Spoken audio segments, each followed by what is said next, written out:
नमस्कार, स्वागत है आपका आरजे रमझाझर में और मैं हूं पुखराज सिंह। शुक्रवार की रात बेमेतरा की अंबालिका पेट्रोल पंप में 3 नकाबपोश लुटेरों ने धावा बोल दिया।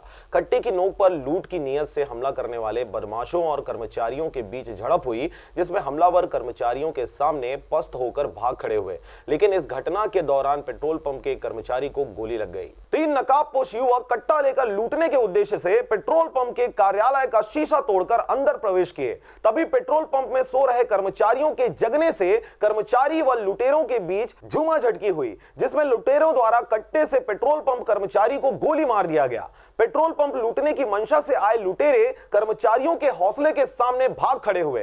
पेट्रोल पंप में लगे सीसीटीवी फुटेज में ये सारी घटना रिकॉर्ड हो गई, जिसके अनुसार जिस वाहन में तीनों आरोपी आए थे वह वाहन सुपर स्प्लेंडर है, जिसमें सामने का मडगार्ड टूटा हुआ है। बीती रात हुए इस वारदात को देखते हुए बेमेतरा थाना प्रभारी द्वारा आसपास के लोगों से सीसीटीवी फुटेज से लुटेरों का पहचान कर जानकारी देने की अपील की गई है। बेमेतरा से रंजीत बंजारे के साथ ब्यूरो रिपोर्ट आरजे रमझाझर।